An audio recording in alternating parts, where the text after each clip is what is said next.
بەڕێزان سڵاوتان لەبێت هەواڵەکانی ساعت نۆتان پێشکەشەکەم سەرەتاش سەردێڕەکە. دیداری یەکێتی با بەشداری ئەنجام و لایەنگرانی یەکێتی لە کەرکووک بەڕێوە دەچێت و تیایدا ئاسۆمامەند دووپاتی دەکاتەوە. قۆناغی ئێستا دەخوازێت یەکێتی خۆی نوێ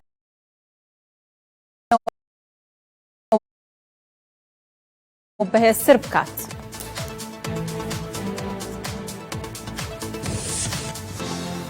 ئەندامانی سەرکردایەتی یەکێتی نیشتیمانی کوردستان دووپاتی دەکەنەوە لا دیداری یەکێتیدا گرنگی تەواو بە بەهرە و توانەکانی ژنان و گەنجان دەدرێت تا بتوانن باشتر خزمەت بەکاری سیاسی و حزبی بکەن.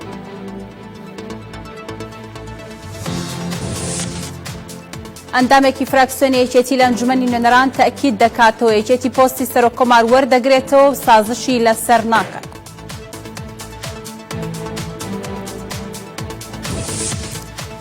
لەسەر تویتێک کە سوکاتی بە مەرجەیەکی شیعەکان دەکات، پارتی کادرێکی خۆی دەستگیر دەکات و بە ناچاریش داوای لێبوردن لە مەرجەی باڵای شیعەکان دەکات.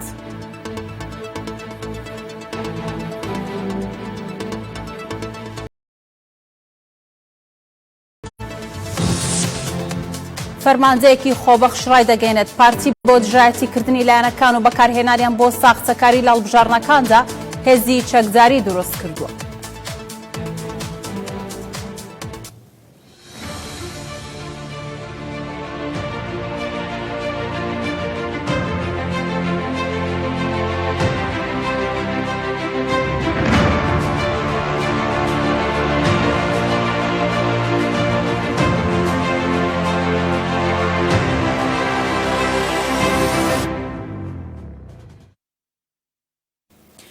دیداری یەکێتی بۆ زۆنی کەرکووک سەلاحەدین با بەشداری ئەنجام و لایەنگرانی یەکێتی لە سەنتەری ڕۆشنبیری کەرکووک بەڕێوە چوو. لە دیدارەکەدا ئاسۆمامەند سەرپەرشتیاری کەرکووک سەلاحەدین یەکێتی نیشتیمانی کوردستان ڕۆڵی یەکێتی لە ڕابردوو ئێستا بەرز نرخاند و دووپاتی کردەوە. دیداری یەکێتی بۆ نوێبوونەوە و بەهێزتربوونی یەکێتیە. ڕاشگەیاند لە دوای هاتنی تیرۆریستانی داعش لایەنەکە بوو پێیوا بوو داعش دراوسەیەکی باشە. ئەوە فەرماندە و پێشمەرگە و جەماوەری یەکێتی بوو کە لە کەرکووک و خوڕماتوو بەرەنگاری تیرۆریستانی داعش بوونەوە. دیداری یەکێتی نیشتیمانی کوردستان لە کەرکووک دەستی پێکرد. لێرە زۆربەی لێپرسراوان و ئەندام و کادران ئامادەن. گرنگی دیدارەکە و بەرنامە و کاری ئەوانە دەخرێتە ڕوو کە ئەرکەکانیان لە ئەستۆ گرتووە.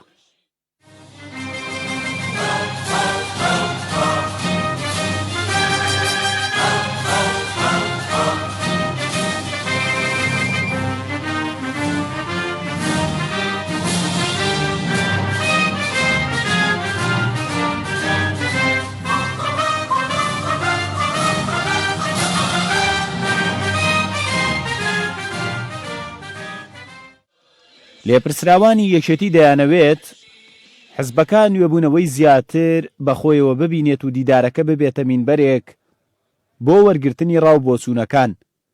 لیژنەیەکیش تایبەت بە ناوچەدا بڕێنراوەکان پێک هێنراوە. بەوتەی ئەوانەی لێپرسراوێتیان لە ئاستی باڵا هەیە بۆ قۆناغی ئێستا دیدارەکە زۆر پێویستە. یەکێتی قوربانی و تەسحیات و مێژوویەکی دوور و درێژەیە، بەڵام بۆم خۆناغی یەکێتی نیشتیمانی کوردستان بۆم سەردەمەی ئێستا کە کۆمەلگای کوردستان زۆر پێویستی بە نوێبوونەوە پێویستی بەوەیە کە یەکێتی دیدارکەی ئەنجام بدات. هیوادارم ئەمانەی کە لێرە لەوێ ئەگەر ڕەخنەیەکیان هەیە بتوانن لەو لیجانانە بەو پەرۆشیەوە بێن بەشداری تیا بکەن و هەوڵ بدەن بێتە پرۆژەیەکی باش. 11 لیژنە ئەرچیان وەرگرتنی ڕاو بۆچوونی کادر و ئەندامانە. تاکو سەرەتای مانگی 5 ڕاپەڕاندنی ئەرکەکانیان بەردەوام دەبێت. یەکێک لەوانەی لیژنەی پەیوەندیەکانی پێڕاست پێردراوە بەم جۆرە قسە لەسەر کارەکانیان دەکات. ئەرکی لیژنەکان ئەوەیە ڕاو سەرنجی ئەندامانی لیژنەکایە بەشداربووان لە هەر لیژنەیە کۆ بکەنەوە. ئیتر ئەوەی ڕەخنەیە، ئەوەی پێشنیارە، ئەوەی پلانێکە بتوانین ئەو ڕاو سەرنج و بۆچوونانەی کە لەلایەن هەواڵان و بەشداربووانەوە هەیە لەوێ بخرێتە راپۆرتێک و پێشکەش بکرێت. ئێمە وەکو لیژنەی باڵای بەدواداچوونی ئەو کارە ئێستا قۆناغ لەسەر لیژنەی پارێزگاکان و هەرێمەکان دروست ئەەکەین بۆی هەمووی بێتە ڕوئیایەکی وازح لە مانگی 5 تقریبا بیدایەکانی هەمووی بە یەکەوە راپۆرتەکان گەڵاڵە بکرێت. زۆربەی ئەندام و کادرانی یەکێتی چاویان لەسەر دیدارەکەیە تاوەکو ئەوەی لە دڵ و هزریانە بیخەنە ڕوو بۆ حیزبەکە. بۆ چوونیشان وایە دیدارەکە دەبێتە باشترین ڕێگا تاکو وەڵامی هەموو ئەو پرسیارانەیان دەستکەوێت کە مەبەستیانە. بێگومان دیداری یەکێتی وەڵامێکی ئێزگار گرنگە بۆ هەموو ئەو پرسیار و گوماناوانەی کە لە زەینی کادیردا دروست دەبێتن سەبارەت بە سیاسەت و بە ئەدای حزبی و حکومڕانی لە هەرێمی کوردستان و عێراقدا. دیدارەکە لە سنووری کەرکووک سڵاحەدین ئەنجام دەدرێت. هەموو ڕاو بۆ چوونە جیاوازەکانیش وەردەگرترێن. ئامانجیش لێی هەڵسەنگاندنی دۆخی ئێستای ناوچەکە و چۆنیەتی کارکردنە. یوسف مراد، کەناڵی کەرکووک. سەبارەت بە دیداری یەکێتی تایبەت بە میحوەری کەرکووک سەلاحەدین کە ئەمڕۆ لە سەنتەری ڕۆشنبیری کەرکووک بە بەشداری ئەندام و لایەنگرانی یەکێتی نیشتیمانی کوردستان ئەنجام درا. ڕاستەوخۆ لە ستۆدیۆ بەڕێز جەمال شکوور سەرۆکی لیژنەی نیشتیمانی ناوچە دابڕێنراوەکان میوانما. کاک جەمال، سپاس بۆ ئامادەبوون. یەکێتی نیشتیمانی کوردستان ماوەیەکی زۆرە یاخودە دەتوانین بڵێن گرنگێکی زۆری تاوە بە دیداری یەکێتی بە هۆکارێک بۆ بەهێزتربوون و نوێبوونەوە ناوینەوە. ئەمڕۆ ئەم دیدارە چۆن بەڕێوە چوو لە کەرکووک؟ سپاس بێەوە سڵاو لە بیرەناری ئازیز. ئەم دیدارە دووەم شارەکە لە کەرکووکە کرێت لە یەکەم دیدار لە دووە کراوە لە شارەکانی تریش بە هەمان شێوە بەردەوام بێ. ئەوەی بینین کە ئەمڕۆ جۆش و خرۆشێکی زۆر هەبوو و خەڵکێکی زۆر زۆر ئامادە بوو. لیزنەکان 13 لیزنەدانراوە. ئەو لیزنانە بە پێی پێداویستی ئەم شۆنانەوە بە تایبەتی کەرکووک کە شۆنێکی زۆر گرنگە کەرکووک و ناوچە چێناکۆکەکان کە بەڕێزمان جەلال هەمیشە گرنگی بەم سنوورانەداوە خەباتمان کردووە لە پێناوی ئەم سنوورانەدا و ئێستا کۆمەڵێک کێشەی سیاسی ئابووری خزمەتگوزاری ئەمنی عسکەری هەیە لەم سنوورانەدا. بۆیە یەکێتی بە پێویستی زانیوە کە لە کەرکووک بە تایبەتی لەم سنوورەیە ئەتیمامێکی زۆری پێ بدرێ. دیارە ئەو لیژنانەی کەدا بەش کراوە ئەو 13 لیزنەیە هەمووی لیزنەی سەرەکیە. ئەم لیزنانە ڕاستپاردە و ڕاستپاردەکان بەرزەکەینەوە بۆ لیزنەی باڵا و ئەم لیزنانە ڕاستە کۆمەڵێ هەر لیزنەی کۆمەڵی ئەندامی تایە و ئێمە لێرەوە ڕای دەگەێنین بە هەموو خەڵکی ڕادەگەێنین کە هەموو تاچێکی کەرکووک هەموو کوردێک هەموو تاچێک بۆی هەیە بێت لەو لیزنانە ڕاو بۆ چینی خۆبدا ڕەخنە بگرێت و بۆ چاکبوونی وەزعیەتی. دیارە ئەم دیدارە زیاتر بۆ تازەکردنەوەی ڕوئیای یەکێتیە بەرەو پێشچوونی ڕوئیای یەکێتیان دەوڵەمەندکردنی ئەو بەرنامە و پەیڕەوەی هەیە کە لە یەکێتیدا و دیارە هەمیشە ئێمە لە حیزبی مام جەلال لە یەکێتی نیشتیمانی کوردستان گرنگیەکی تەواومان بەم سنوورانەداوە. ئەگەر لە بیرمان بێەوە خەڵکی کەرکووک هەمووی لە بیرێتی بە هەموو پێکاتەکانەوە کە مام جەلال لە کاتێکە سەرۆک کۆمارد بۆ هەمژۆڵی خۆیەوە مانگی جارێک ئەهات لەگەڵ پێکاتەکانی کەرکووکا کۆ بۆ بۆیە ئێستا ئەو دیدارە بەڕێز کاک قوبات بەرپرسی سکرتارێتی بەڕێز مام جەلال لەسەر ڕاستپاردەی بەڕێز پاڤڵ تاڵەبانی دیارە ئەم دیدارە ساز کراوەوە کۆمەڵی بەرنامە لە خۆ دەگرێت و دوای ئەوەی کە ئێمە لیژنەکانمان کارەکانمان تەواو دەکەین ئەیدەینە لیژنەی باڵا و لیژنەی باڵاش لە چەند مانگی داهاتوودا ئەیکەنە بەرنامەیەکی تۆکمە و بێتە ڕوئیایەک بۆ یەکێتی نیشتیمانی کوردستان. کاک جەمال، هاوڵاتیان و بەشێکی زۆری چاودێرانیش پێیان وایە کە ئەگەر بێتم دیدارە جارێک بۆ کوردستان گرنگ بێت دوو جار بۆ کەرکووک و ناوچە دابڕێنراوەکان گرنگە. بەڕێزی سەرۆکی لیژنەی ناوچە دابڕێنراوەکانیت ئەمڕۆ هەر لە سەرەتاوە دیدارەکە توانم بڵێم وەکو هەوڵێک بۆ خزمەتکردنی ئەم ناوچانە ناسرا بوو. ئەمڕۆ ئەم دیدارە یاخود بەڕێستان چیتان کرد بۆ کەرکووک؟ ئەو بابەتانەی کەوا تەرخانتان کردووە کەوا بیدەن بە دیداری گشتی لە سەرەتای مانگی 5 لە سلێمانی کە ئەنجامەدرێت چییە تایبەت بە کەرکووک؟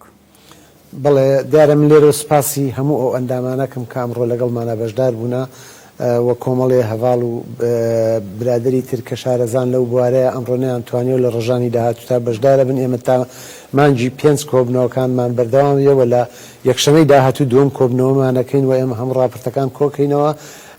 ئەمڕۆ برادران هەم لیزنەی باڵا کە هاوکارمان بوونە ئێمە خۆشمان ئەو لیزنەیە کە دیارە جۆش و خرۆشێکی زۆری پێوە دیار بووە ئەو لیزنەیە ئەمە بۆیە ئەمە ئەزانین کە لەم سنوورانەیە لە کەرکووک و ناوچە جێناوەکان ئەهمیەتی خۆی هەیەەوە لە ڕابردووە هەموو ئەتوانم بڵێم هەموو حزبە کوردستانیەکان کاریان بۆ کردووە کە هەر لە مادەی پەنجاواستی دەستوری کاتی عێراق و دواتر مادەی 140 لە دەستوری هەمیشەی عێراق لە 2005 جێگیر کراوە ئەمە هەوڵ و تێکۆشانی ساڵەهای ساڵی نەتەوەی کوردە بۆ ئەمە لەبەرەوەی ئێمە ئازانین ئەم مادەی 140 بۆ سڕینەوەی ئاسەواری بەعەز بوو کە کۆمەڵێ زوڵم و زۆر کرابوو لەم سنوورە بەداخەوە نەمانتوانیوە هەندێکی جێبەجێ بکرێ و زۆریشی لێ بە جێبەجێ کراوە دیاڵە بە هەوڵ و هیمەتی سەرکردەکانی کوردەوە بە تایبەتی بە ڕێزمام جەلال کە لە بەغا بووە ئیشی زۆر کراوە لەسەر ئەوانە کام سنوورانە بەڵام تا ئێساش هەندێشتی یاسایی ماوە ئێمە وەکو بازم کرد لەو مادەی 140 دیارە لیژنەی هەبوو ئەو لیژنەیە کۆمەڵێ ڕاستپاردە و کۆمەڵێ بڕیاراتی دەرکردو ئێمە لەسەر ئەوانە هەموو ئەو بڕیارانە ئەخینە بەرچاو و کۆمەڵێ لەو بڕیارانە حکوومەتی عێراقی بڕیاری پێدەرچووە وەکو مادەی 29 ساڵی 2012 کە ئەبوایە حکوومەت جێبەجێ بکرێت تا ئێستا جێبەجێ نەکراوە ئەمانە هەمووی بە دوکۆمنتەکانەوە ئەیکەینە راپۆرتێک بە هەمان شێوە ئێمە لە دواترا کۆمەڵێ لیزنە دروست کراوە ئێمە خۆمان لە خولی چواری پەرلەمانە سێ لیزنە دروست کراوە لیزنەیەکیان پەرلەمانی بۆ لیزنەیەکی حکوومەتی عراق بووە و لیزنەیەکیش ئومە متحیدە بووە کە کۆمەڵی برادری خۆمان لە هەموو لیزنەکانە کارمان لەسەری کردو و ئەو کۆنووسانە دراوەتە حکوومەتی عراق کە بەجێبەجێ نەکراوە بۆ ئەمە هەوڵ دەین ئەم راپۆرتانە هەمووی کاری لەسەر بکەین و بۆ چوونی خۆشمان بۆ چوونی ئەمە بۆ چارەسەری کێشەکان و هەروەها ئێمە ئەزانین لەم سنوورەیە بۆ ئەمە بۆ دەوڵەمەندکردنی یەکێتیە ئێمە لەوەی یەکێتی لە مێژووی یەکێتیا زۆر جار ئێمە لەوەیە لە هەندێک جارە بەرز و نزمایی تێکەوتوە ئێمە ئەمانەی ئەو خەلەلانەی کە هەیە ئێستا لە یەکێتیا بە ڕاشکاوی بیگەین نەقیادەی سیاسی و کاری لەسەر سەبارەت بە ڕاو بۆ چوون لەوانەیە ئەندام و لایەنگرانی یەکێتی نیشتیمانی کوردستان خۆیان ڕاو بۆ چوونی تایبەت بە خۆیان هەبێت بەڵام ئەوەی کەوا گرنگە کە دیداری یەکێتی سایتێکی تایبەت بە خۆی هەبوو هەوڵی داواکەوە ڕای هاوڵاتیانی شوەر بگرێت لەوانەیە یەکێتی نەبێت ئەم هاوڵاتیە هەمیشە یەکێتی نیشتیمانی کوردستان ئەمە جۆرێکە لە بەردەوام بوون لەسەر ڕێبازەکەی مام جەلال ئەوێت بگەڕێتەوە بۆ حزبە یاخود بێتەوە بۆ حزبەی کەوا حزبی خەڵکە و هەمیشە لە ناو خەڵک بووە تا چەند ڕاو سەرنجی هاوڵاتیان ئەمڕۆ بایەخی پێدراوە بەتاکید ئێمە ئەوەی دیداری یەکێتی خۆیان سایتێکیان هەیە ئەو سایتە هەموو بۆ چوونەکان وەرەگرێ ئەگەر هەر کەسێک ئەتوانێت هەر کەسێک ئەگەر یەکێتی بێ یەکێتی نەبێ لەو سایتەوە بیر و ڕای خۆی بینێت دیارە ڕخنەکان ئەبێ ڕخنەی بنیادنەر بێ ڕخنەیە بۆ پێشکەوتنیان بۆ چارەسەرکردنی ئەو کێشانەی کە هەیە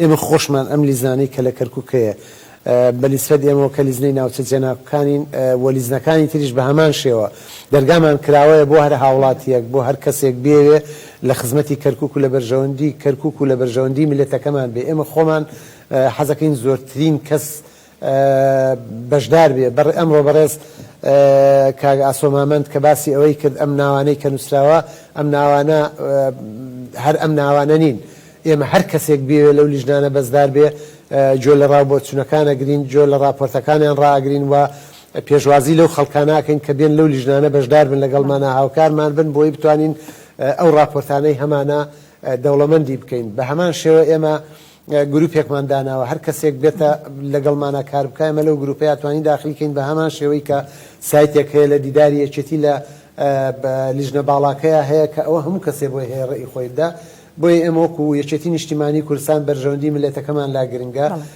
ئێمە هەمیشە کوردایەتی و خەبات خەڵک ملەتی کورد خەباتی کردووە بۆ ئامانجە پیرۆزەکانمان نەک بۆ حیزبایەتی بۆیە ئێمە بەرژەوەندی ملەت هەمومان دەبێت لە پێش بەرژەوەندی حیزبایەتیەوە ببینین هەمیشاڵەن گەورەی هەر حیزبێک لەوە دەرەکەوێت کە کەم و کوڕەکانی خۆی ببینێت وا دیارەکەوە یەکێتی نیشتیمانی کوردستانیش ئەم دیدارەی ڕێخستەوە بۆەوەی کەوا کەم کوڕیانەی هێجارێکتر پڕی بکاتەوە و باشی بکاتەوە ئێوە گەشتبینن کەوا لە ڕێگەی ئەم دیدارەوە ئەو کەم و کوڕیانی کە لە حیزبەکەی هەبووە لە ماوەکانی ڕابردوو کێشانەی کەوا هەبووە سەرجەمیان چارەسەر بکرێت بە تایبەت پرسی کەرکووک بەتاکید ئێمە ئەمڕۆ لە کۆبنەوەکەی زیاتر گرنگیمان بەوە داوە ئێمە لە پێش هەموو شتێکە هیچ حیزبێک بنیاد نادرێ ئەگەر بمانەیە بنیادی دین ئەگەر دەبێ ئێمە لە ڕخنە و کەم و کوڕەکانەوە دەست پێ بکەین ئەگەر ئێمە ڕخنە و کەم و کوڕەکانی حیزبەکەمان نەخینە ڕوو بەتاکید ناتوانین چاکسازی بکەین ئێمە ئەم بەرنامەیە بۆ چاکسازیە ئێمە لە هەموو لیژنەکانە باسی ئەومان کردووە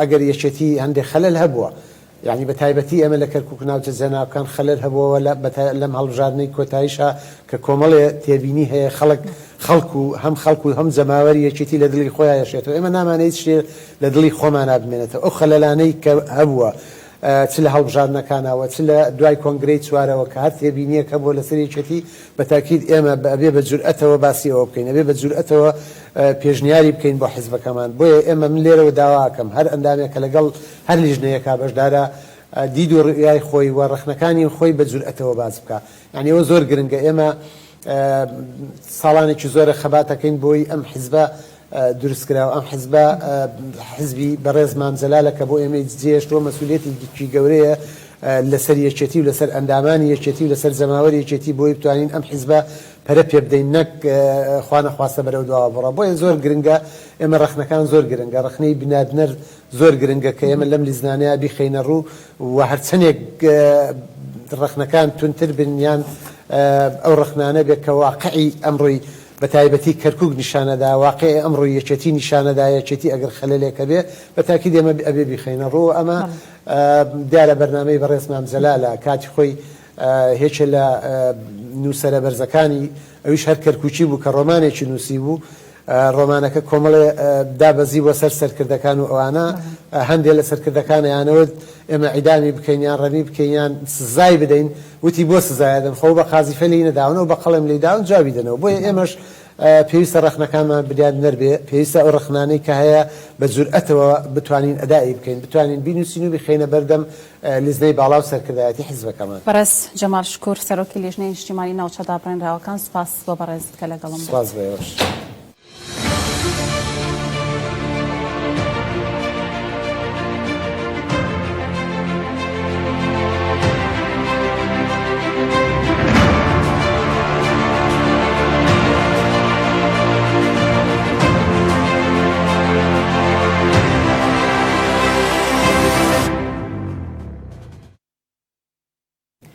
یەکێتی نیشتیمانی کوردستان لە دیداری کەرکووک 11 لیژنەی پێکهێناوە بۆ ئەوەی لە ڕێگەیانەوە گوێ لە سەرجەم چین و توێژەکان بگیرێت و هەوڵ بۆ چارەسەرکردنی ئەو کەم و کوڕیانە بدرێت کە تاوەکو ئێستا بوونیان هەیە.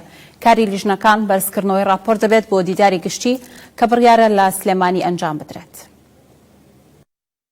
بۆ دووبارە ڕێخستنەوەی حەزب یەکێتی بڕیاریدا دیدارێک ڕێک بخات و تێیدا دەست بخاتە سەر کێشە و کەم و کوڕیەکان و چارەسەرکردنیان. لەو پێناوەشدا 11 لێژنەی پێکهێنرا. کاری هەر لێژنەیەک گوێگرتن دەبێت لە کادر و ئەندامانی حەزب و خستنە ڕووی ڕاو بۆ چوونەکان لە دیداری گشتی کەوا بڕیارە لە مانجی ئایار لە سلێمانی بەڕێوە بچێت. توانین کادر پێ بگەینی چۆن نەتوانین پەروەردەی کەین لە هەموو ڕوویەکەوە بەکاری بێنین لە مەڵبەندەکانە و دەستکەن بە ئیشکردن و باوانە. ئێمە لێرە بۆ یەکەمین جارە وەرکشۆپمان دروست کردووە سێ تیممان دروست کردووە ئەیوبی و سی ڕۆژەکانمان بۆیان دیاری کردووە ئەفکارەکانیان بێننەوە لێرە لە بەردەم ئەم برادەرانە مناقەشەی بکەن. کۆمەڵی پرس باس کران و کۆمەڵی ڕخنە و گلەی و گازندە هەبوو هەموو ئەمانە ئەخرێنە بەرنامەوە ئەوەی قابلی چارەسەرکردن و ئیشکردن بێ لەسەری ئێمە پێش ئەوەی دیدارەکە ئەنجام بدرێت کاری لەسەرەکەین بۆ چارەسەرکردنی گرفت و کێشەکان ئەوشی پێویست کە بخرێتە بەرنامەی ساڵانەیەکیتیەوە بۆ دیدارەکە بە راپۆرتێک ئامادەیەکی هەموو ڕابۆچوون و کتێبینەکانیان کۆکرێتەوە و وەرەگیرێ هەموو ڕابۆچینەکان لەسەر ئوموری مالی و ئابووری حیزب یاخود لە ڕووی ئوموری ئیداری حیزبەکە و هەروەها ئەوەی پەیوەستە بە ئیداری حکومیشەوە کە پەیوەستە بە ئەم ناوچانەوە ناوچەی زۆنی کەرکووک سەلاحەدین هەموو ئەکرێ بە راپۆرتێک و پوختەکرێتەوە. کادر و ئەندامان ئەم هەنگاوەی یەکێتی نیشتیمانی کوردستان بە گرنگ دەزانن بۆ ئەوەی کەم و کوڕیەکان چارەسەر بکرێت و هەوڵ بۆ خزمەتکردنی یەکێتیەکان و تەواوی کۆمەڵانی خەڵکی کوردستان بدرێت. لێرە بەشداریمان کرد لە پێناو گەیاندنی دەنگی کەسوکاری شەیدان هەم بۆ کار ئاسانیکردن و ڕێزی زیاترکردن لە کەسوکاری شەیدان و جیاوازی نەکردن لە پێدانی لە کاتی پێدانی منحەکانە.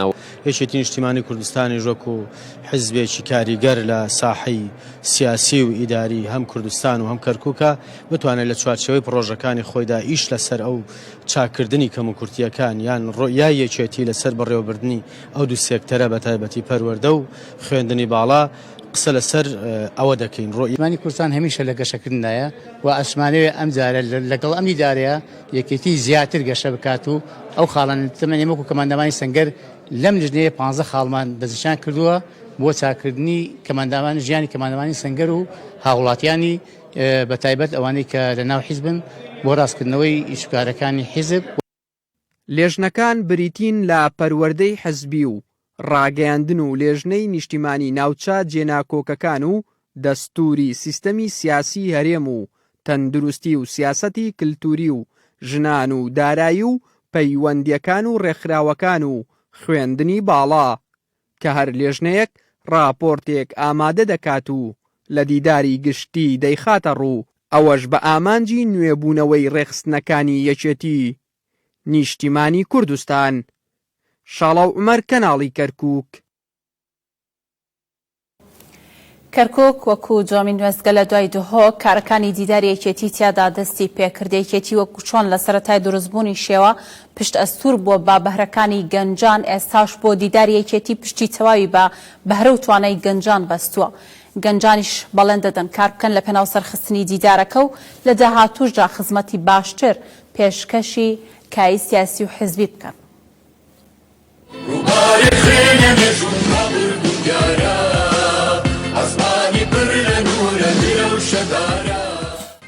یەکەمین دیداری یەکێتی نیشتیمانی کوردستان دەستی بەکارەکانی کردووە.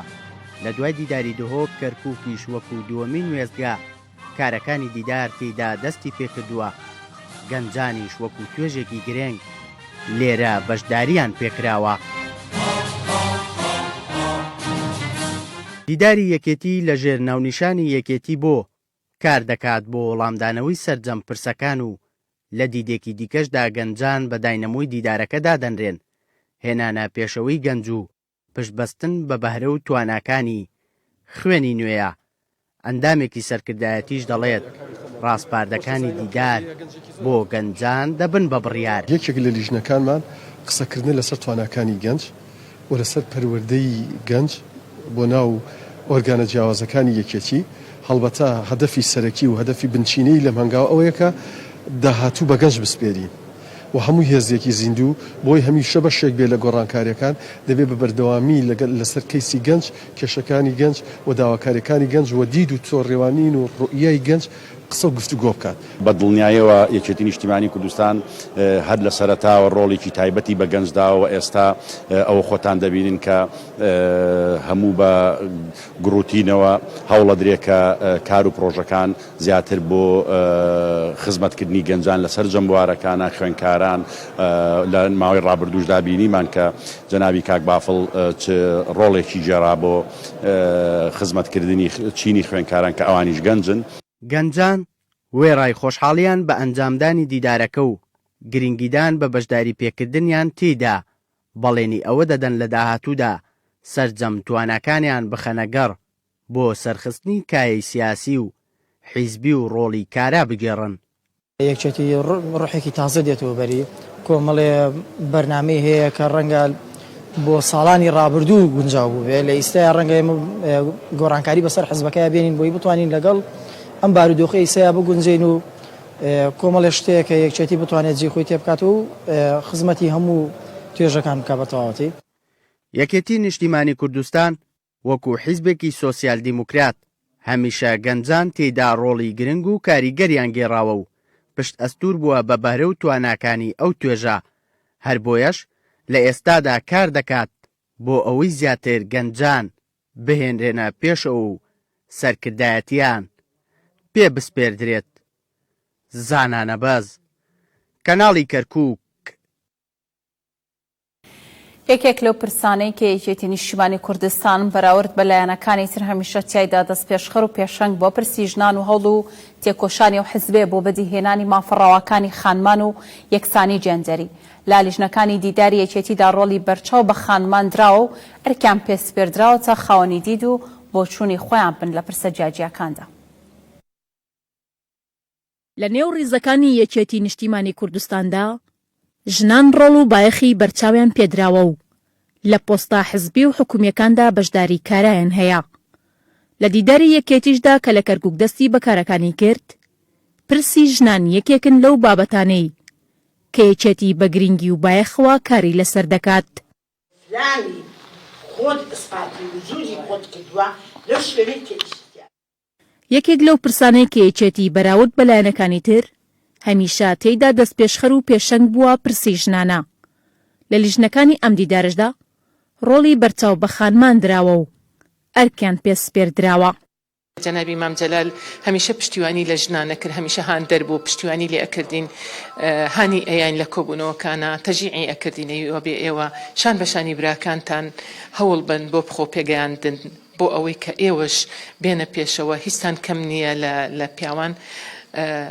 هزار ڕەحمەتی لێبێ زۆر هاندەری ژنان بوو، زۆر پشتیوانی لە ژنان و لە خوێندکاران و لەسەر جەمچین و توێژانەکان کرد، بەڵام بە تایبەتی لە ژنان کە تۆ ژنێک ڕۆشنبیرەکەی کەواتە خێزانێکە ڕۆشنبیر کردووە، کە ژنێک دەورێکی گرنگ ئەبینێت بۆ حیزبەکەی کەواتە خۆشەویستی ئەو وا ئەکا کە مناڵەکانیشی حیزبەکان لەلا خۆشەویست بێت. چۆن هەواڵ جەلال لە هەموو کارێکە لە هەموو وەزارەتەکان ئەو کە پێمدار بێت کابینەیەک لە دوایەکەکان لە پەرلەمان لە ناو حزب وەکو چۆن یەکەم حزب بووین کە هەمیشە ژنان هاتوت پێشەوە و ڕێژە دانراوە بەشداریکردنی ژنان و لە پەرلەمانیش بە هەمان شێوە و کارمان کردو لە کابینەیەک بە دوایەکان هەمیشە یەکێتی نیشتیمانی کوردستان یەکەم حزب بووە کە کاندیدی ژنی هەبووە.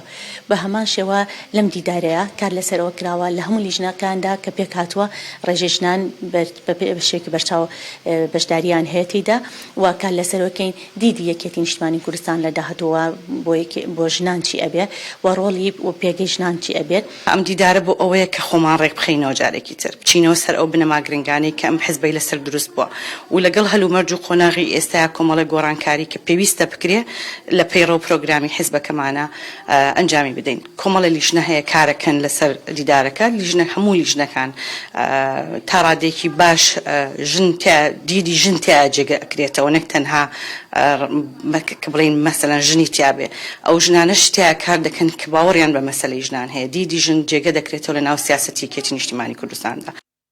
خانمانی نێو ڕێزەکانی یەکێتی نیشتیمانی کوردستان با گرنگیەوە لە سازانی دیدارەکە دەڕوانن، هەروەک بە پێویستی دەزانن وەک چۆن لە ڕابردوودا ڕەوانشاد سەرۆک مام جەلال ڕۆڵی پێدابوون، داواکارن بە هەمان ڕۆحیەتەوە سەرکردایەتی یەکێتی بایەخیان پێ بدات لە سەرجەم ئۆرگانەکاندا. دیدارێکی نیشتیمانی کوردستان کە زۆر گرنگە بۆ حیزبەکەمان و زیاتر جەخت لەسەر ڕۆڵی ژنان دەکرێت لێرە. پێویستە سەرکردایەتی نیشتیمانی کوردستان گرنگی زیاتر بە ڕۆڵی ژنان و توانەکانی ژنان بدا لە هەموو بارێکە و لە هەموو ئۆرگانیەکە. پێگەی ژنان لە ناو یەکێتی نیشتیمانی کوردستانە ئومێدەوارین زیاتر بێ و گرنگی زیاتری پێ بدرێ، کار بۆ ئەوە بکرێ ڕێخستنەکانی ژنان چالاکتر بکرێ بۆی ژنان زیاتر پێ بگەن، چونکە ئێمە لە زەمەکات و زەمانێک داین بەپێ ژنان کۆمەلگا ڕێناکات.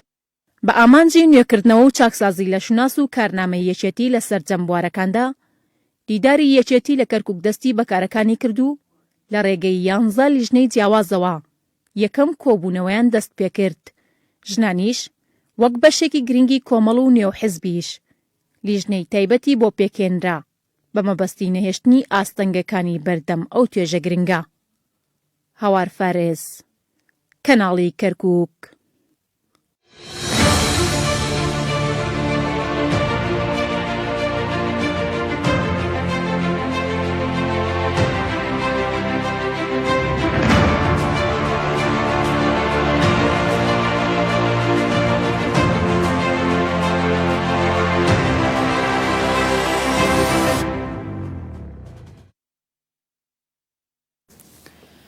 لێکەوتەی جوڵە سیاسیەکانی هەڤاڵ بافڵ جەلات تاڵەبانی ناونیشانی وتارێکی نووسەر جەمال ئارێزە و تیایدا نووسەر دەڵێت هەنگاوەکانی بافڵ جەلات تاڵەبانی ئەوەی بە هەموو لایەک سەلماندووە کە یەکگرتووی بڕیاری سیاسی لە ناو یەکێتی نیشتیمانی کوردستاندا دەتوانێت بە 18 کورسی پەرلەمانی و کاریگەری خۆی دروست بکات و لۆبی گەورە بۆ ڕاوبۆچوونەکانی بکات. نووسەر جەمال ئارێز لە وتارێکیدا بە ناوی لێکەوتەی جوڵە سیاسیەکانی هەڤاڵ بافڵ جەلات تاڵەبانی نووسیوێتی ئامانج لە هەڵبژاردننی پێشوەختە چاکسازی و نیۆبوونەوەی سیستەمی سیاسی عێراق بوو نەک لە گرێژنە دەرهێنانی ئەوەش کە لە 18 ساڵی ڕابردوودا بنیاد نراوە لەسەر و هەموو ئەوانەشەوە دەستوری تەوافقیە. چەمکی تەوافق کە لە عێراقی نوێدا لەسەر دەستی سەرۆک مام جەلال تەبەنی کرا لە سەروبەندی هەموو ئاڵۆزیەکانی چەند ساڵی ڕابردووشدا هەر دەستگرتن بەو چەمکەوە بۆ تەمایی لە بەریەک نەترازانی عێراق. لا بەشێکی دیکەی وتارەکەیدا نووسەر ڕوونی دەکاتەوە هەنگاوەکانی هەڤاڵ بافڵ جەلال تاڵەبانی ئەوەی بۆ هەموو لایەک سەرماند کە یەکگرتووی بڕیاری سیاسی لە ناو یەکێتی نیشتیمانی کوردستاندا دەتوانێت بە 18 کورسی پەرلەمانیەوە کاریگەری خۆی دروست بکا و لۆبی گەورە بۆ ڕاوبۆچوونەکانی بکات.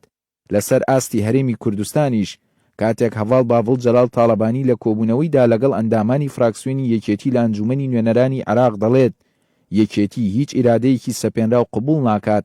ئەوە ئەو هەنگاوەیە کە خەڵکی کوردستان چاوەڕوانین بۆ بەدیهێنانی هاوسەنگی سیاسی و نەسەپاندنی تاکە ئاراستەیەکی سیاسی بەسەر کۆی هەرێمی کوردستاندا.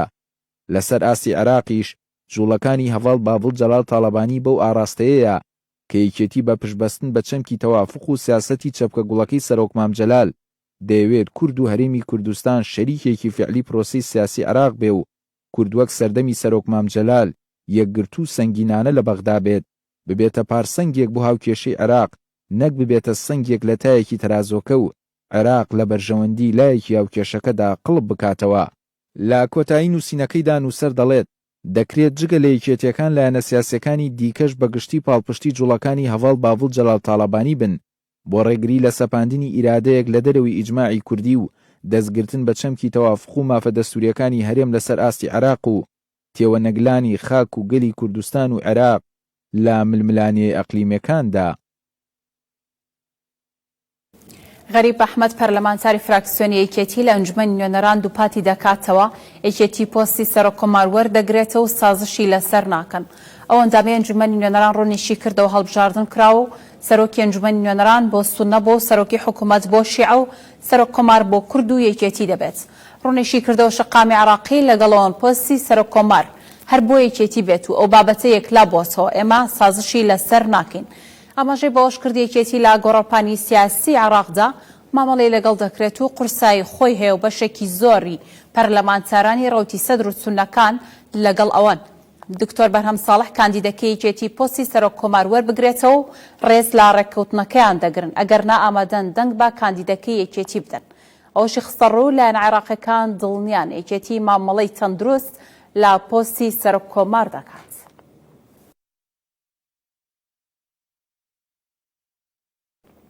کادرێکی پارتی بە ناوی نایف کوردستانی سوکاتی بە مەرجەعێکی ئاینی شیعەکان دەکات و بۆ هۆیەوە شەوی ڕابردوو هاوڵاتیان لە بەغداد گرتبوونەوە و ناڕەزایان دەربڕی و بارگەی پارتیان لەو شارە سووتان. نایف کوردستانی کادری دیاری پارتی شەوی ڕابردوو پۆستێکی لە تویتر بڵاو کردە و تایدا سوکاتی بە مەرجەعی باڵای شیعەکان کردووە. بەڵام ئەو کادرەی پارتی دەست بەجێ نەک هەر پۆستەکەی سڕیوەتەوە بەڵکو داوای لێبوردنیشی کردو و پاکانەی بۆ ڕەفتارەکەی هێناوەتەوە. دوای ئەو تویتەی کادرەکەی پارتی هاوڵاتیان لە بەغداد گرتبوونەوەی ناڕەزاییان ئەنجامدا و بارگەی پارتیان لە بەغداد سووتاندووە. پاشان وەزارەتی ناوخۆی حکوومەتی هێرەم دەستگیرکردنی و کادرەی پارتی ڕاگەیاند و دەڵێت بۆ گرتنەبەری ڕێکاری یاسایی بەرامبەری ڕادەستی یاسا کراوە.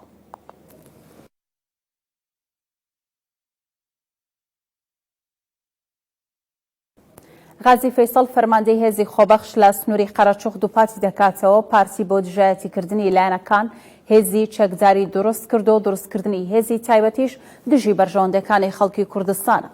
ئەو فەرماندە خۆبەخشەی چیای قەرەچوخ وتیشی دروستکردنی هێزی چەکداری تایبەت لەلایەن پارتی دیموکراتی کوردستانەوە و بەکارهێنانی پێکهاتەکان و خەڵکی پارچەکانی کوردستان دژی بەرژەوەندەکانی خەڵکی کوردستانە. دروستکردن یاریێزێکی چەکداریش پێویستە باگەداری حکوومەت و پەرلەمان بێت و دوور بخرێتەوە لە ململانەی سیاسی. جەختی لەوەش کردەوە پارتیەوە جاری یەکەمینیە بەنهێنی هێزی تایبەت لە ڕێگەی حیزب و حکوومەتەوە دروست دەکات لە کاتێکدا ژمارە هێزەکانی خۆی زۆر لەوە زیاترە کە پێویستی پێیان بێت. غازی فەیسەڵ باسی لەوەش کرد پارتی دوو مەبەستی لا دروستکردنی و هێزانە هەیە. یەکەم بە هەڵبژاردن بەکاریان دەهێنێت وەکو چۆن لە ڕابردوودا بەڵگەی ساختە لە ناو بنکەکانی دەنگدان ئاشکرا دەبوون، دووەمیش ئەو هێزانە بۆ دژایەتیکردن و بربەرەکانی ناوخۆ و هەڕەشە لا خۆپێشاندەران سوودیان لەوەردەگیرێت.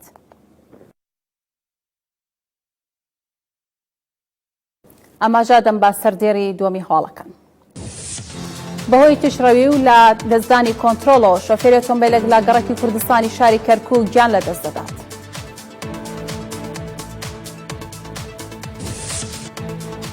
سەرۆکی لێژنەی پیشەسازی وزەی پەرلەمانی کوردستان ئاشکرای دەکات موچەی مانگی ئازار بە 300 ملیار دینار زیادەوە لە بەردەست و حکوومەت بە مەبەست موچە دابەش ناکات و پێویستە قبوڵ نەکرێت.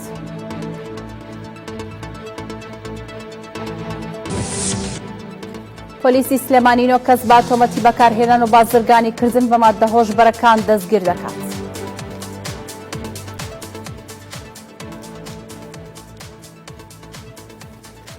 بەهۆی تیشڕەوی و لە دەستدانی کۆنتڕۆڵەوە شۆفێری ئۆتۆمبیلێک لاگەڕەکی کوردستانی شاری کەرکووک گیان لەدەست دەدات. گەنجەکە تەمەنی 17 ساڵە بەناوی پەیوەند کاکەدین دوای ئەوەی کۆنتڕۆڵی لەدەست دەدات خۆی دەکێشێت بە ئۆتۆمبیلێکی دیکەدا و دواتریش بە ئۆتۆمبیلەکەی و دەچێتێنەوە ماڵێکی گەڕەکەکە و دەست بەجێ گیان لەدەست دەدات. پامنەرمان زانانە بەست لە شوێنی ڕووداوەکە بوو زانیاری زیاتر دەخاتەڕ. سڵاوتان لەبێ وا دیارە ئێستا من لە گەڕەکی کوردستانم کاتژمێرێک بەر لە ئێستا بەهۆی ڕووداوێکی هاتچۆوە گەنجێکی تەمەن 17 ساڵان بەهۆی تیژڕەویەوە لەم شەقامە هاتووە و وا دیارە کۆنتڕۆڵی خۆی لەدەست داوە بەهۆی تیژڕەویەکەیەوە خۆی کێشاوە بە ئۆتۆمبیلێکی جۆری BMW دواتر بەهۆی زیاتر لە دەستدانی کۆنتڕۆڵی و تیژڕەویەکی زۆرەوە خۆی خستوتە نێو ماڵێکەوە. من بۆ زانیاری زیاتر بۆ قسەکردن زیاتر لەسەر ڕووداوەکە ئێستا هاوڵاتیەکم لەگەڵا و خاوەنی ماڵەکەشە ئەگەر بێتە ئێرە باسی ڕووداوەکەمان بۆ بکە. سڵاوت لێبێ چۆنێتی ڕووداوەکەمان بۆ باسکەی چۆنی بوو؟ والله مساعدة دور عسر لولا هلا دوبي بزوبة بسريعات خوي بيراني جي لداي لو بيما لبيما كوهات لدصي وري قرد يعني شما حالتي سريعية خوي دا لقابي كيما خوي كده جوروا هل دصي يعني خوافي كان مرت دور ساعات شوار بو ساعات شوارة هلا دور بو گەنجەکە ناوی چی بوو تەمەنی چەنی؟ تەمەنشی دا دەور 20 ساڵی بەڕز من ناینەڕ گەنجەکە بەس خۆی کێشا بۆ ماڵمان هاتی سنکڕ هەر لێوێ جاین دەسە خۆ ئافریکا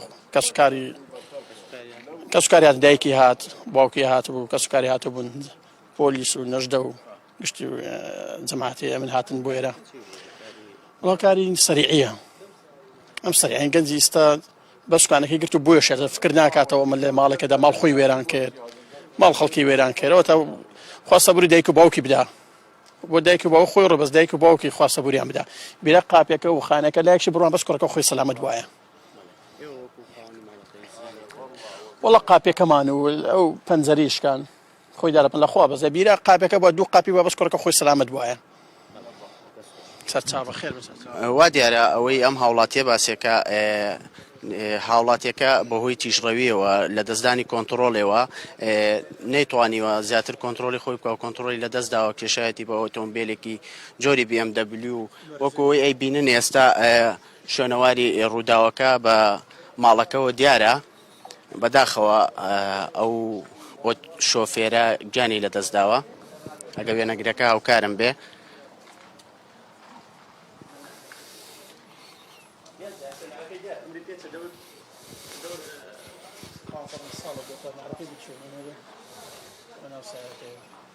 ئافریکا یا خانەکە بۆ ساگە بەست خۆی سەلامەت بووە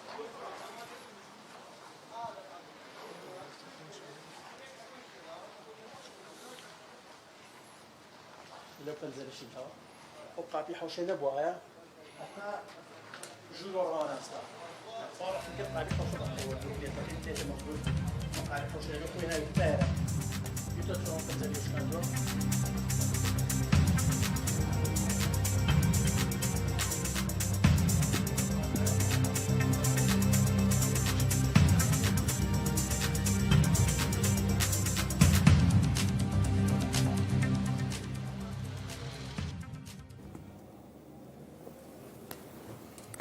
جیاواز لەمانە و ساڵانە لەگەڵ دەستپێکی وەرزی بەهاردا خوێندنگەکانی کەرکووک فێستیڤاڵی ساڵانەی خۆیان ئەنجام دەدەن و تێیدا چەندین چالاکی هونەری و زانستی و کەلەپوری کوردی نمایش دەکرێت.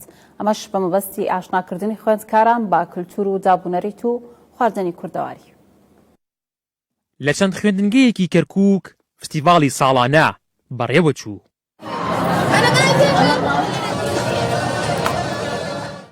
با نمایشی هونەری فستیڤاڵەکان دەستیان پێکرد و ئامانج لەم جۆرە چالاکیانە ئاشناکردنی خوێندکارانە با کللتور و دابوونەریت و خواردنی کوردەواری ساڵانە و لە وەرزی بەهار چەندین فستیڤاڵی لەم شێوەیە ئەنجام دەدرێت. درێژەی کار و چالاکیەکانی قوتابخانەکان و خوێندنگەکانی خوێندنی کوردی فستیڤاڵی ساڵانەی هەموو قوتابخانەکانە هەر قوتابخانەی بەجیاسازی دەکات ئەوانەی کە خۆی ئامادە کردووە. ئێمە تەژیع قوتابخانەکەن کام جۆرە چالاکی ئەنجامەدەن و یەکەی چالاکی قوتابخانەکان هاوکاریانە بێ. ئەمە نمونەیەکە لە زوندوی قوتابخانەکانی خوێندنی کوردی و ساڵانە لە مانگەکانی ئازار و نەورۆز ئەم جۆرە چالاکی ئەنجامەدەین. بەسمان لەمکردنەوەی ئەم فستیڤاڵە ئەوەیە کەلەپور و کللتوری کوردیمان بە نەوەکانمان بناسیێنین.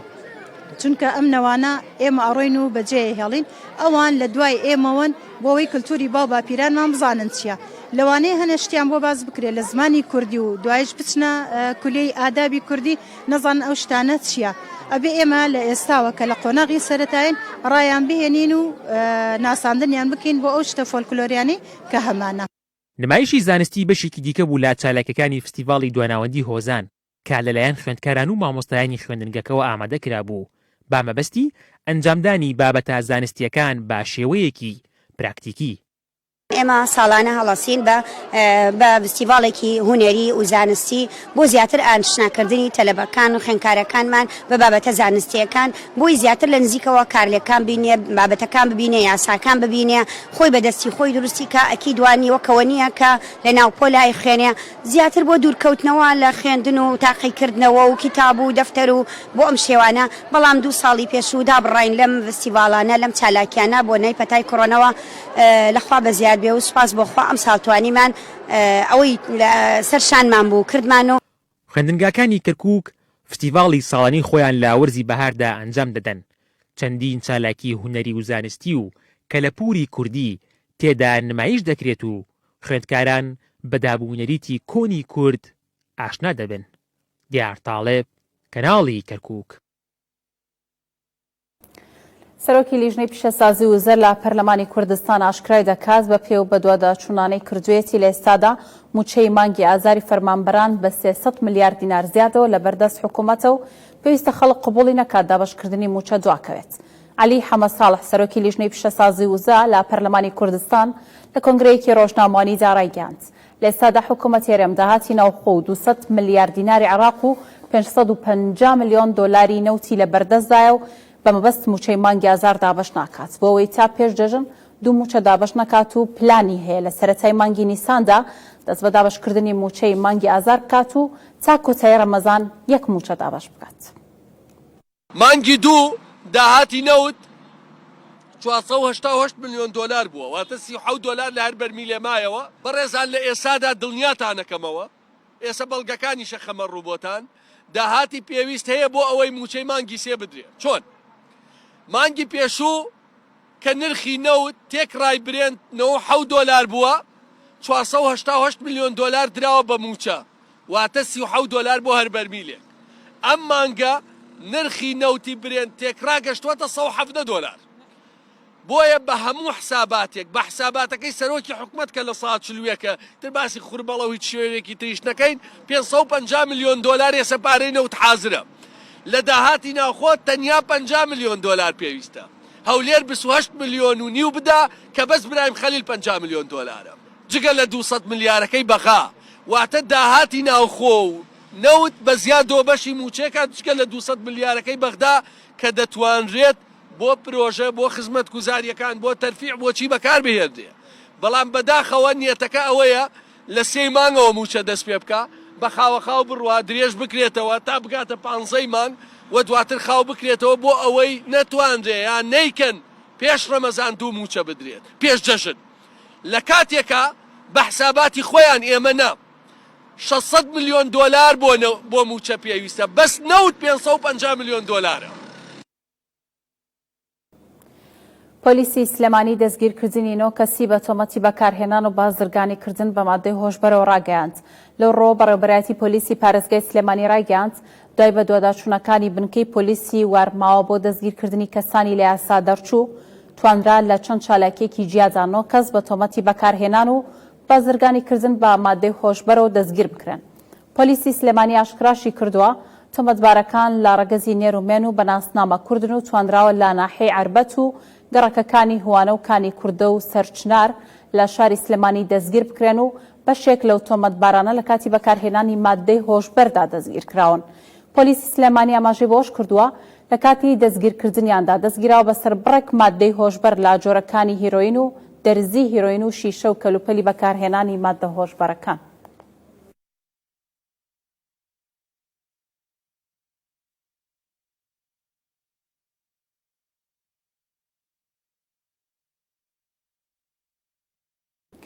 بە بۆنەی ڕۆژی جیهانی شانۆ بە ئامادەبوونی هونەرمەندان و شانۆکاران و ڕۆشنبیران لە ساڵۆنی لاپەڕەنۆی ناوەندی هەولێری مەکتەبی ڕاگەاندنی یەکێتی نیشتیمانی کوردستان کۆڕێک لە ژێرناوی شانۆی هەولێر بەرەو کوێ بۆ هەریەک لە هیوا سوعاد بەڕێوەبەری شانۆی هەولێر و حەمەسوار عەزیز نووسەر و ڕەخنەگەر ڕێکخست. بە بۆنەی ڕۆژی جیهانی شانۆ ساڵۆنی لاپەڕەنۆی ناوەندی هەولێری مەکتەبی ڕاگەیاندنی یەکێتی نیشتیمانی کوردستان بە ئامادەبوونی ژمارەیەک لە هونەرمەندان و ڕۆشنبیران و نووسەران کۆڕێک لە ژێر ناونیشانی شانۆ لە هەولێر بەرەو کوێ بۆ هەریەک لە هونەرمەندان هیوا سوعاد بەڕێوەبەری شانۆی هەولێر و حەمەسوار عەزیز نووسەر و ڕەخنەگەر بەڕێوە برد. لە کۆمەلگای کوردیا کلتور بە شێوەیەکی گشتی لە قەیرانە، لەنێو کلتوریشە شانۆ بە شێوەیەکی تایبەتتر لە قەیراندایە. قەیرانێکە کە خەریکە ئەم هونەرە مەزنا لە پەل و پۆ دەخات، خەریکە کێشەی گەورەی بۆ دروست دەکات، خەریکە دابڕانێکی گەورە لە نێوان بینەر و جەماوەر و هونەری شانۆ دروست دەبێت. کاتانێک کە پارەشە بووە کە بودجەشە بووە کە پارەی باش تەرخانکراوە بۆ هونەر، بەڵام لەبەرەوەی بەرنامە ڕێژیەکی تایبەت نەبووە، بەرنامە ڕێژیەک نەبووە کە خزمەت بە پێشوەچوونی ئەم سێکتەرە بکە، نەیتوانیوە ئەم پارەیە ئەم داهاتە ئەم بودجەیە زەبەلاحە ئەم هونەرە پێش بخاتن. بە پێچەوانەوە ڕەنگە هەندێک سلبیاتشی بۆ دروست کرد بێت. بەڕێوەبەراتی شانۆ بەڕێوەبەراتیەک بوو کە ساحەبی چەندی فیستیڤال بوو، چەندی نەشات بوو، 67 ئەکتەری یاخود مۆزەفی هەیە بە یەک قەرار بە یەک دانیشتن کردیانە بەش. باڕاست بووین لەگەڵ خۆمان ئەمان لۆ ئیش ناکەین، لۆ تیپەکانی هەولێر چەند تیپمانێ لۆ ئیش ناکەین کە ئەوە ڕۆژی جیهانی شانۆیە. هەر تیپەکان لە کافتریایەکی کۆبانەوە مومەچیان داگیرسان بە هەر لەڕێکی بەڕێوەبەراتی شانۆ دانیشتمانە یادەچیان کردووە بەیاننامەچیان دەرکردووە. مەردودی ئیجابیان نییە. لە کۆڕەکەدا تیشی خرایە سەر شانۆ لە هەولێر و ئەو ئاستەنگ و بربەستانەی هاتوونەتە بەردەم هونەری شانۆ لە هەولێر و هۆکارەکانی وەستانی جوولەی هونەری شانۆ و قسە و باسییان لەسەر کرا. تا ئێستا ئەو سیستەمەی لە هەفتەیەکان بۆ گروپەکانمان داناوە، هەمان سیستم هاتوون لە 2020 دەکەن. تۆ بە عەقڵێکی پێش 50 ساڵی بێ لە سێکتەرێکە ئیشکەی کە هونەرە حتمما لەرەو بەرهەمەی دەبێت. لەبەرەوەی گروپەکان گروپی زۆر تەقلیدین، گروپی تایبەت بۆ ئەو بارودۆخە دروست بوون کە لە کاتی خۆی دروست بووە، ئیشی خۆیان کردووە لە کاتی خۆی گونجاو بوون بۆ بارودۆخ خۆی، بەڵام بۆ بارودۆخی ئێستا گونجاوین. بە دەلیلی ئەوەش ئێستا لە دوای 2000ەکان کۆمەڵی گروپ لە هەندێک لە کوردستان پەیدا بوون کە تایبەتمەندی جیاوازیان هەبوو توانیان ڕەوشەکە باشتر بکەن. زمانی دکتۆر بەرهەمی کە سەلاحیەتی داخوارەوە ئەمە هەموو سێشەمانێک عەرزی مەسرحیمان دەکرد، کردمانە بەرنامە هەموو سێشەمە دەبی عەرزی مەسرحیمان هەبی، فیستیڤاڵی نێودەوڵەتیمان کرد، فیستیڤاڵی مۆنۆدرامامان کرد، ئیتر دامی پەیمانگای هونەرە جوانەکانمان هەموومان کردووە بەرنامە پاکێزێک بەسەت و کە نەزانی بودجەت کەنجینێ، نەزانی چت لە بۆ دادرایە بەشەکیش بیت چ پلانێکی دادرێت. بەڕێوەبەراتی شانۆ هەموو دەسەڵ هونەرمەندان و شانۆکارانی ئامادەبووی کۆڕەکەی ساڵۆنی لاپەڕەنۆ سەرنج و ڕەخنەکانی خۆیان دەربارەی شانۆ لە هەولێر دەربڕی و پێیان وابوو لە ئێستا شانۆ لە هەولێر لە قەیراندایە و بەهۆی ئەوەی کەمتر بایەغ بەو هونەرە دەدرێت و وەک پێویست ئاوڕی لێ نادرێتەوە و بەراورد لەگەڵ شارەکانی تری هەرێمی کوردستان. قارەمان قادر، کەناڵی کەرکووک، هەولێر. ئەم گەشتەی هەواڵەکانم پێشکەشکردن خواتان لەگەڵ.